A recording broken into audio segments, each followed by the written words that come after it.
thrilling adventures of the Shadow are on the air, brought to you each week by the Blue Coal Dealers of America. These dramatizations are designed to demonstrate forcibly to old and young alike that crime does not pay. Before the Shadow starts today's adventure, time out for a little memory test. How many of you remember this old rhyme? The north wind doth blow, and we shall have snow. And what will you householders do then? Well, if you're wise, you'll be prepared for that emergency with a bin filled with blue coal. For blue coal gives you clean, radiant warmth that's not to be sneezed at. Yes, there's less chance of head colds and chest colds alike when your home is healthfully, evenly heated with blue coal. Phone your neighborhood dealer tomorrow. He'll show you the easy, economical way to heat your home. The Shadow, mysterious character who aids the forces of law and order, is in reality Lamont Cranston, wealthy young man about town. As the Shadow, Cranston is gifted with hypnotic power to cloud men's minds so that they cannot see him.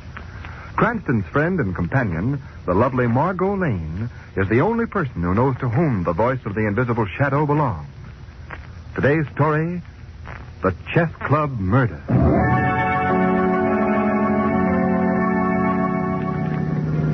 Shrevey, will you drop me off at the Black Brook Chess Club and then drive Miss Lane home? Chess Club, Miss Lane, home, Miss Lane. Oh, sure, Miss Cranston. Well, why the hurry to get to this club, Lamont? I'm due there right now for a director's meeting, Margot. Oh, Lamont, that's the dullest thing I've ever heard of. A director's meeting at a chess club. Well, there's nothing dull about it. You see, there's quite a feud going on down there. May split the club wide open. Oh, it sounds momentous. The trouble, dear, did someone try to change the color of the squares? All right. Have your fun. Well, what else could a chess club feud be about? Well, it's a long story, Margot. Hey, Mr. Cranston, hey. Yeah, Shrevey? Can you see that there new sign on the Evening Star building? Look at it. All the late news is spelled out by them moving electric lights. Yes, I've seen it, Shrevey. Yeah. Ain't science fantastical, huh? It certainly is. Oh, by the way, Margot, that innovation is the work of Raymond Packer, the publisher of the Star. Oh. He's one of my opponents in the chess club feud. He's the leader of the faction that wants to... Look. Huh? That sign is spelling out something about the chess club. What? Why, so it is. Slow down, Shrevey. Yes, sir. Judge Harold Walker, president of the Black Brook Chess Club, was just this minute found in the library of the club, murdered. Shrevey, take me to the chess club at once.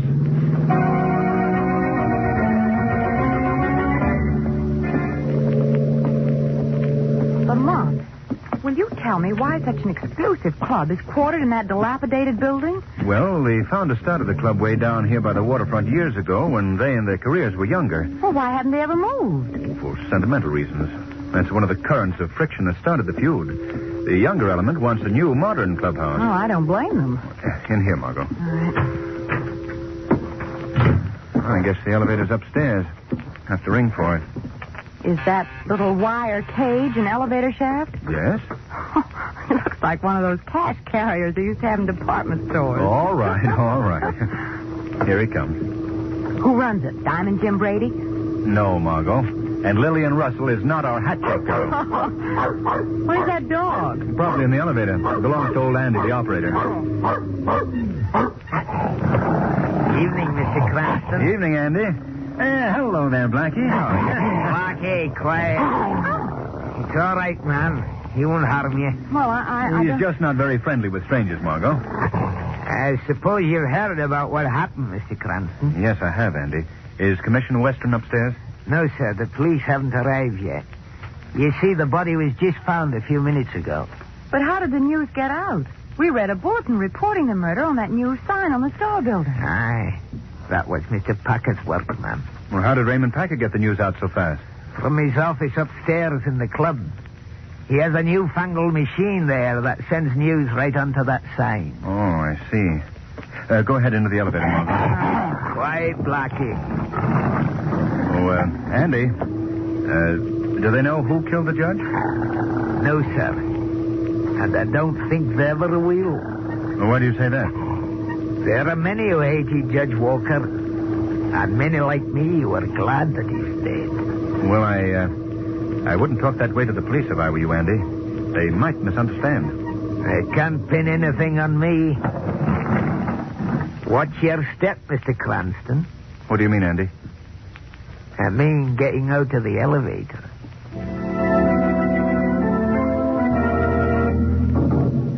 Cranston. Cranston. Oh, hello, Packer. You know Miss Lane? Oh, yes. How are you? How do you do? Where's the body? In the library. Dr. Latham, the medical examiner, was in the club and the judge was found dead. He's in there with him now. Who discovered the murder? Robert Dowd. He found the judge seated in his usual chair. A bullet had pierced his temple. Obviously, the killer used a silencer. Oh.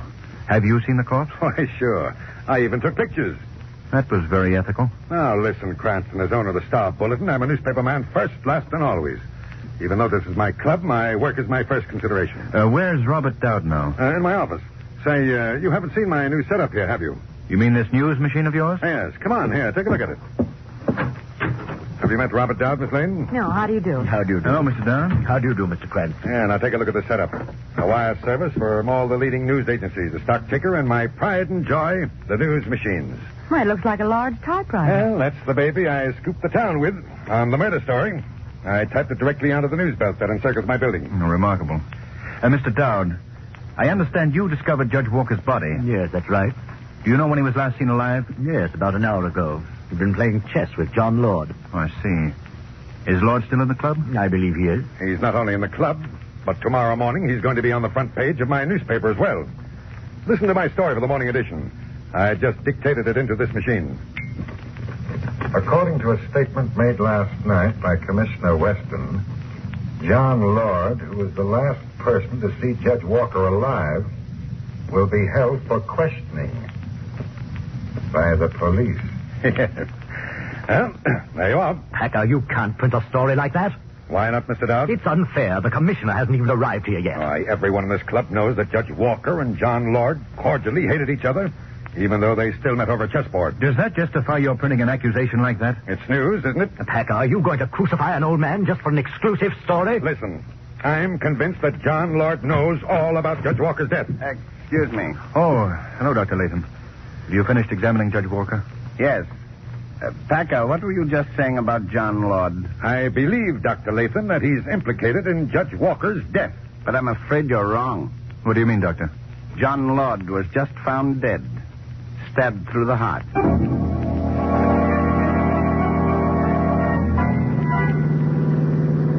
Well, that was a highly informative session, Lamont. Yes. 2 men murdered, and any one of 50 club members could have committed the crime. Make that 51, Margot. Why? What do you mean? Old Andy, the elevator man, is eligible for that list. Well, Lamont, do you seriously suspect old Andy of being the murderer? I can't answer that, Margot, until later on this evening. What's going to happen then? I'm planning to pay a call on the old man. I shall visit him as the Shadow.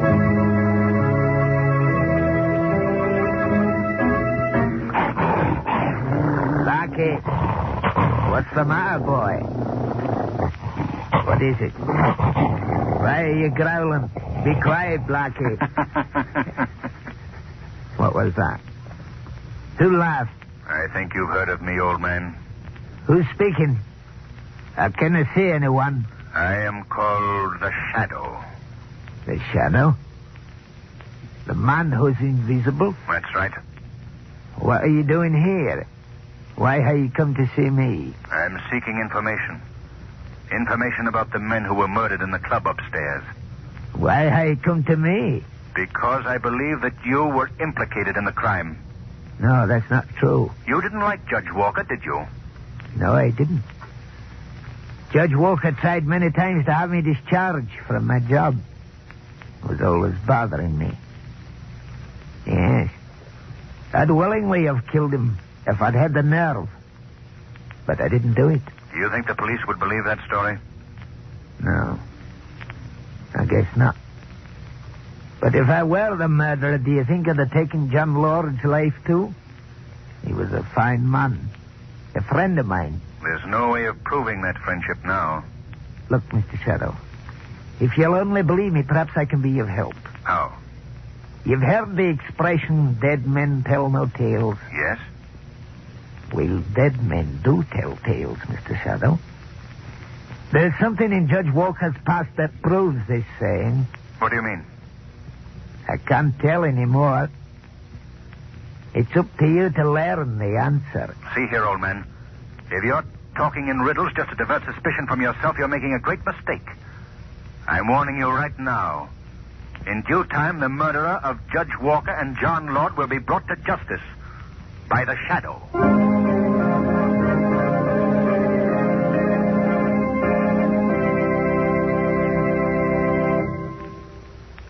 More from the Shadow in just a moment. But first, remember the old saying, an apple a day keeps the doctor away?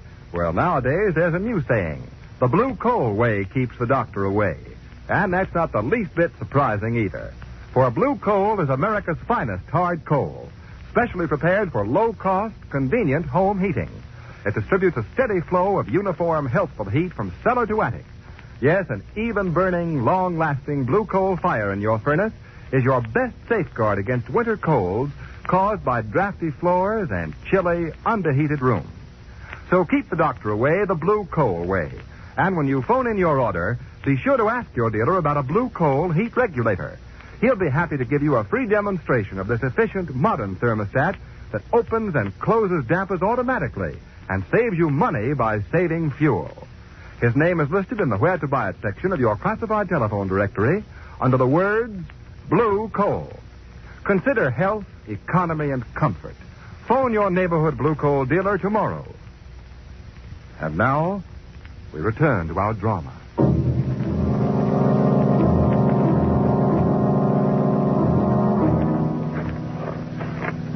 We'll stay in the shadow of this hedge until we reach the house, Margot. Is there anyone living here now, Lamont? I don't believe so. Judge Walker had no family. He lives here alone. What if there's a watchman? We'll chance that. What is it you're looking for here, Lamont? I haven't the slightest idea, Margot. This whole thing may be a wild goose chase. Well, then we're here because old Andy remarked that you should look for something in Judge Walker's past. Exactly. And that's quite an assignment, believe me. Well, Lamont, do you know anything about the house? Well, yes, I've been here several times. I'm looking for the judge's study. That's where he kept all his private papers. But if you don't... Quiet, Margot. What's wrong? Look, inside the room. There's someone there. See the beams of a flashlight? Yes. You'd better wait out here, Margot. I'm going inside and confront our fellow marauder as the Shadow.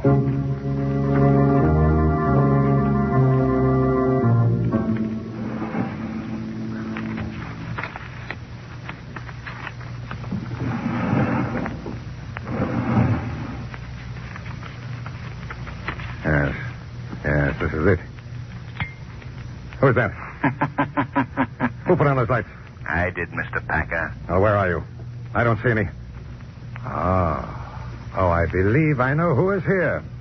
It's the Shadow, isn't it? That's correct, Mr. Packer. I had a hunch you'd bust in on this case. Just what are you holding behind your back, Packer? Why, it's just a book, that's all. A book? May I see it, please? Why? What interest would you have in it? The same interest that you have, Packer. I believe that we came here seeking the same objective. And that objective can only be that book. Why is it so precious to you? It's just a book that I've wanted to read. So you came here in the middle of the night to the house of a murdered man to borrow it. Is that it? Yes. That's my story. Can you think of a better one? A much better one. One that implicates you in the murders of Judge Walker and John Lord. Oh, no. You're shooting in the dark now, Shadow. Then how else can you explain your presence here? Line of duty. I'm a newspaper man, you know. Yes, and I also know that you stop at nothing to manufacture a good story, even murder. You'll have a tough job proving that. Yes, but perhaps possessing that book would help. Now, wait a minute. You can't have that. Ah, but I do have it, Mr. Packer, and I intend to keep it.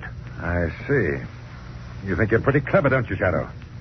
Well, let me put you straight on one thing. What's that? I didn't kill Judge Walker or John Lord either, but I'm going to beat you at your own game. I'm going to discover their murderer before you do, and when I do, I'll tell my readers just who I outwitted to get the story. Yes. Good night, Mr. Shadow. You'll have to work fast, Packer, very fast. Margot, are you out there? Yes, what is it, Lamont? I think I've discovered our clue. What is it? This book. I'll hand it down to you. All right. Murder on a Bet by Harold Walker. That's Judge Walker, Margot. He wrote this book many years ago. What is it about? A mystery novel, I suppose. There's no tying it in with the judge's death until we read its contents. One thing, though, old Andy may have been telling the truth when he said, dead men do tell tales.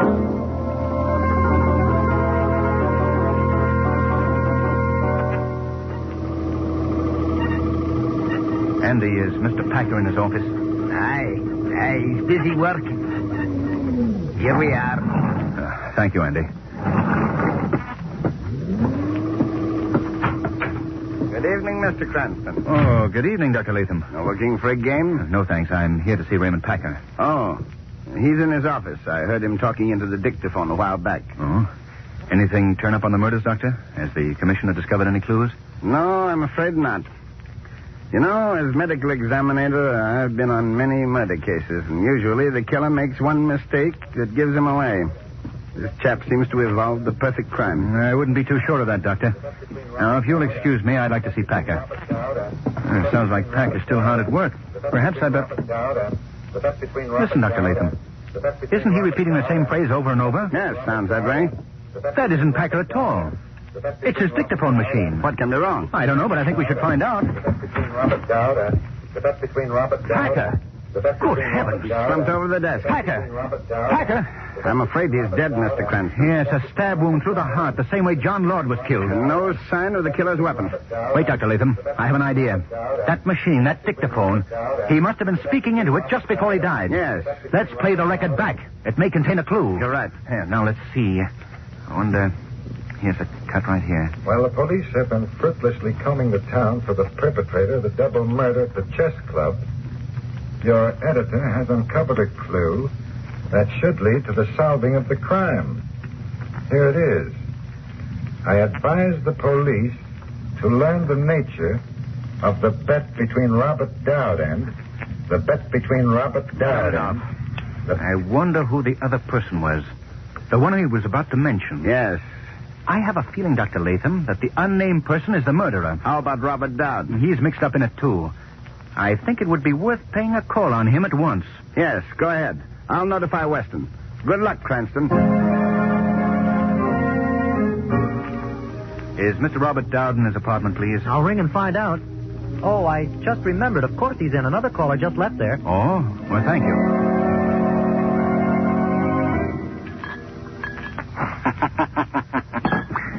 Careful of your glass, Mr. Dowd. Who's there?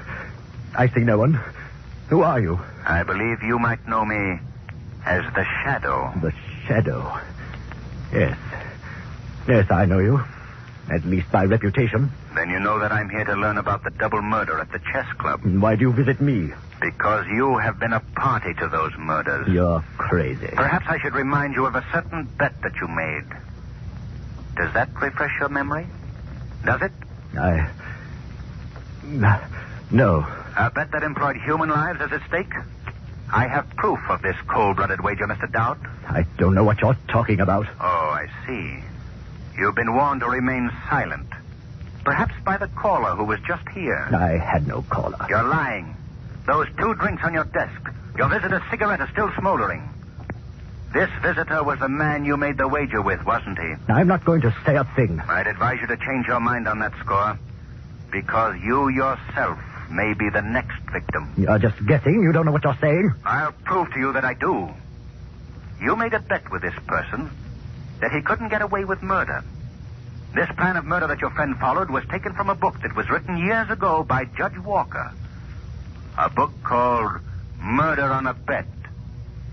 So far, he's followed the storyline exactly. You didn't know this, did you? No. Well, for your information, Robert Dowd, the next chapter in this bloody volume is one not yet reenacted. But it deals with the killing of the man who wagered with the murderer. Now, will you admit that you made this bet? Yes, I did make it. But when I made it, I never thought that you were serious. I thought it was a joke. Believe me, Then when the killing was started, I was afraid to tell the police. I was afraid that I would be... Dowd, what's the matter? My breath. I can't get my breath. That drink of yours. Something's been put into it. Yes. Yes, that must be it. Your caller did that to silence you, Mr. Dowd, just as I said he would. I can't breathe. Who was this caller, Dowd? Tell me who the murderer is. All right. All right. He? Yes, yes? Dowd. Dowd. He's dead.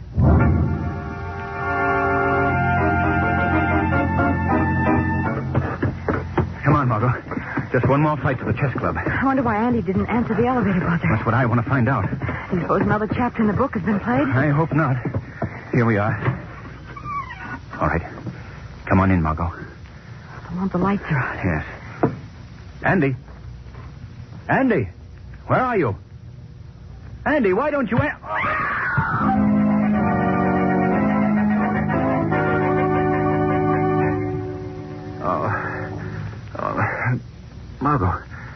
Margot, what happened?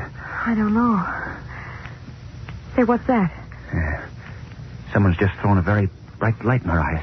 But who's holding the flashlight? I can't see beyond the beam of light. Oh, wait a minute, Margot. There's a hand reaching out into the light. Yes. It's holding out a piece of paper. Well, I believe we're supposed to take it. Is that right? Is this a message for us to read? He doesn't want to play with us, Lamont. No. But he's obligingly putting it in my lap. What? Listen to this, Margot. Your captor, who is covering you both with a revolver, prefers to remain unknown for the present. Watch this paper carefully. It is chemically treated. In just a moment, it will burst into flames. Lamont, that's like the paper they drop from warplanes to cause incendiary fires. What's the object in his using it? Listen to the rest of this, you'll find out. At the moment this paper ignites, 100 such pieces of paper will ignite in the basement of this building. A few minutes after that, the building will be a roaring inferno. Lamont, could such a thing happen? Yes, I'm afraid so, Margot. Oh. A murderer's taking back his slip of paper. Yes, and look. Look, it has burst into flames. Yes. So now our situation is this. Downstairs at this very moment, the building has caught fire. Soon the smoke and flames will be swirling up the elevator shaft. And we're being held in Raymond Packer's office by a person who is not only our captor, but the perpetrator of the chess club murders. Isn't that right, murderer? Oh, won't you at least speak to us? Oh, I see. One tap is no, 2 taps yes. Is that right? Well, tell me, murderer, you are the man who bet you could get away with murder, aren't you? You wagered with Robert Dowd that no one could catch you if you decided to kill, right? You followed the pattern of Judge Walker's book, which, ironically enough, made him the first victim, and then you killed the others in the same pattern. Who is he, Lamont? Do you know? Yes, I believe I do. I believe that the murderer is Dr. Latham. Excellent deduction, Mr. Cranston. Excellent. But you made your discovery too late. Lamont, do you smell the smoke? Yes. Fire's coming up the shaft. The flames will soon reach this room. Your time is growing very short. I see, Dr. Latham, that you have even chosen to reenact the final chapter. The killer's taking his own life in a burning building. That's right. Lamont, the smoke is choking me. What are you writing on that typewriter, Cranston? Just my ABCs, Doctor. Nervous habit of mine whenever I'm in a tight spot. Well, stop it. Oh, now, Doctor, you wouldn't begrudge a man who's about to die a little pleasure, would you? Stop it, I say. Oh, very well. That's better. Now, how did you discover my identity, Cranston? Well, old Andy gave me the first clue. He told me of overhearing a discussion of the book Murder on a Bet between you and Judge Walker. I see. That was very careless of me. And old Andy has paid for his revelation. What do you mean? It was necessary for me to kill him, too. Oh, you're mad, Doctor, mad. I was just following the plan of the book. And that's why you took Robert Dowd's life, too, eh? Yes, Dowd was a very timid man. I was afraid he might welch on our wager. Lamont, the smoke. You haven't much longer to suffer, young lady. Soon we shall all be wrapped in flames. You might be mistaken about that, Dr. Latham. How? You recall telling me here earlier this evening that a killer usually makes one mistake? Yes, but I haven't. You're wrong, Dr. Latham. What do you mean? You have made a mistake. A very simple mistake. As simple as ABCs. What are you talking about? I'm referring to the ABCs that I wrote on this machine that you thought was a typewriter. But in reality, it's Raymond Packer's news machine. No. Yes. And your guild has been read by thousands of people on that sign on the Star Building. What? And now I'll take that gun, Doctor. There we are. You think you'll trick me, don't you? You think you'll gain the upper hand? I do. Listen. You hear those sirens? Help will soon be here, Dr. Latham. They won't get me. They won't get me, do you hear? Lamont, what's he doing? Come back, Dr. Latham. Come back. He's going out the window, Lamont! Oh, no. Margot, if we're going to get out of this trap, we'd better try to meet our rescuers halfway.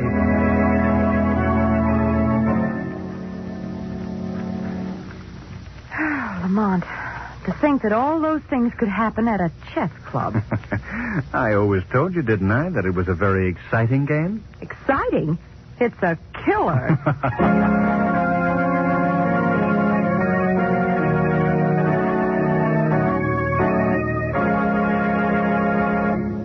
We'll hear from the Shadow again in just a moment.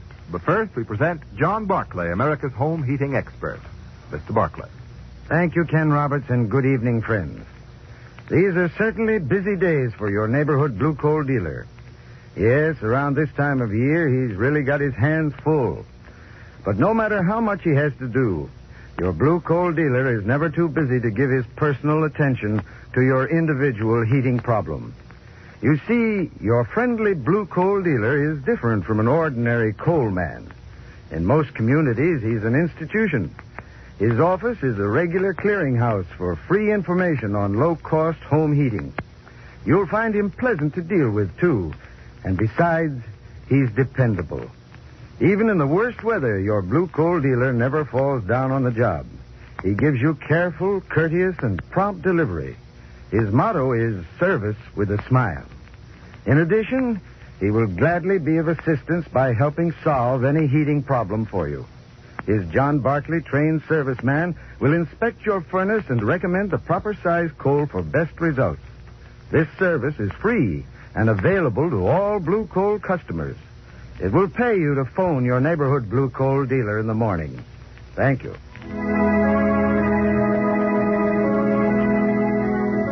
Today's program is based on a story copyrighted by the Shadow magazine. The characters, names, places, and plot are fictitious. Any similarity to persons living or dead is purely coincidental. And now, fresh from the records of Kings County Court, we bring you conclusive proof that crime does not pay. Brooklyn, New York, February 1st. George Zeitz shoots and kills Irving alias Matty Moskowitz in barbershop. Crime, murder in the first degree. Brooklyn, New York, February 19th. George Zeitz sentenced by County Judge Samuel S. Leibowitz to death in the electric chair at State's Prison during the week of March 31st. Crime does not pay. The Shadow knows. Next week, same time, same station, the Blue Coal Dealers of America bring you an adventure of the Shadow that will amaze and astound you with its daring, dramatic action. So be sure to listen. And be sure to phone your friendly Blue Coal dealer for greater heating comfort at less cost. This is Ken Roberts saying, keep the home fires burning with Blue Coal.